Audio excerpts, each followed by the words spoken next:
አሜን።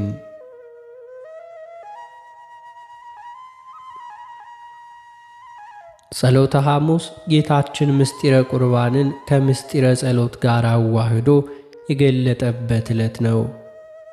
በወንጌል እንደተጻፈው ፋሲካውን የሚያከብርበት ቀን ሲደርስ ጌታችን ኢየሱስ ጴጥሮስና ዮሐንስን ሄዳችሁ ፋሲካን እንበላ ዘንድ አዘጋጁልን አላቸው።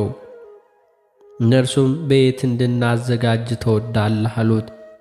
ወደ ከተማ ገብታችሁ የውሃ ማድጋ የሚሸከም ስምዖን የተባለ ሰው ታገኛላችሁ። ወደ ገባበት ቤትም እርሱን ተከተሉት።